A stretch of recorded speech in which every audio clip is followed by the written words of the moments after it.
Bonjour tout le monde, nous revoilà pour un nouveau tuto, donc cette fois-ci sur Microsoft Excel. Donc je vais vous apprendre à créer votre mise en forme conditionnelle.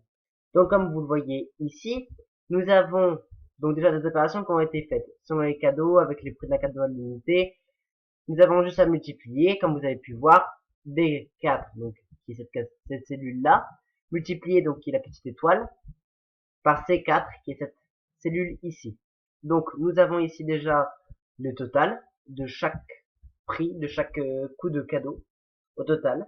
Donc en fait nous allons créer la mise en forme conditionnelle qui va dire que quand c'est supérieur ou égal à 100, il faudra que ce soit affiché en rouge pour dire que par exemple le cadeau ne doit pas être acheté. Il y en a trop, voilà, ça coûte trop cher par exemple. Donc on va sur mise en forme conditionnelle et on fait nouvelle règle. Donc là, vous mettez juste appliquer une mise en forme uniquement aux cellules qui contiennent. Donc, au lieu de mettre comprise entre, vous sélectionnez supérieur ou égal à. Et là, vous marquez 100.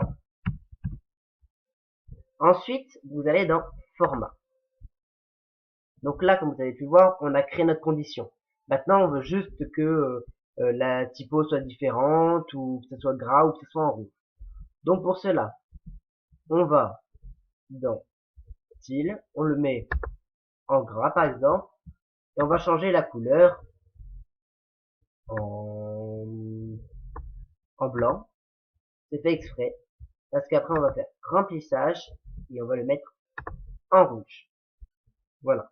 Ensuite, vous avez bien vu, vous avez les bordures qui peuvent être appliquées, ou les nombres, c'est-à-dire en fait dans quel style vous voulez. Est-ce que ça va être des euros, est-ce que ça va être des dates, des heures, des pourcentages. Donc voilà, mais ça ne nous est pas utile. Donc voilà, après quand on a terminé ça et qu'on a pu choisir toute notre typo, nous pouvons faire OK, après avoir bien vérifié que voilà notre remplissage est rouge et que notre écriture est blanche pour que ça puisse se voir.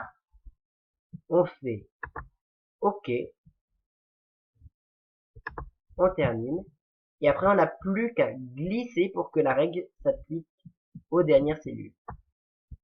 Et voilà, comme vous l'avez vu, les celles qui s'y affichent, ce sont ces deux-là.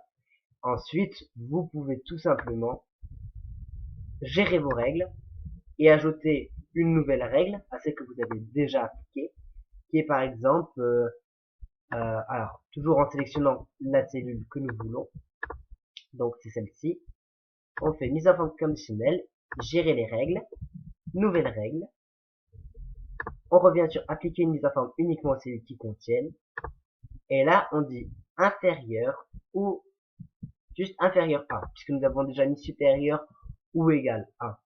Donc inférieur à 100. Le format, on va mettre pareil en gras, couleur blanc, ou pardon, excusez-moi, donc bleu, voilà. Et pour le remplissage, nous pouvons mettre un remplissage jaune. Voilà. Vous avez vu, vous pouvez sélectionner d'autres couleurs, bien sûr. Et après, comme d'habitude, vous pouvez sélectionner soit des bordures, soit des nombres. Vous faites OK. Vous voyez ce que ça donne. Vous dites, ah mince, ça me plaît pas. Alors, on revient dans format. On choisit du bleu comme arrière-plan. On revient dans police. Et on fait par exemple blanc. Voilà. On fait OK.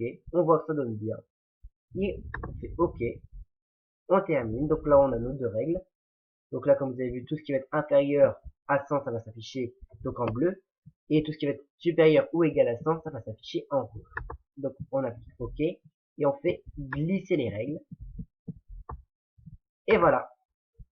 Tout ce qui a été inférieur à 100 a été encadré en bleu. Et tout ce qui était supérieur ou égal à 100 est affiché en rouge. J'espère que ce tuto vous réussira et vous permettra de réussir.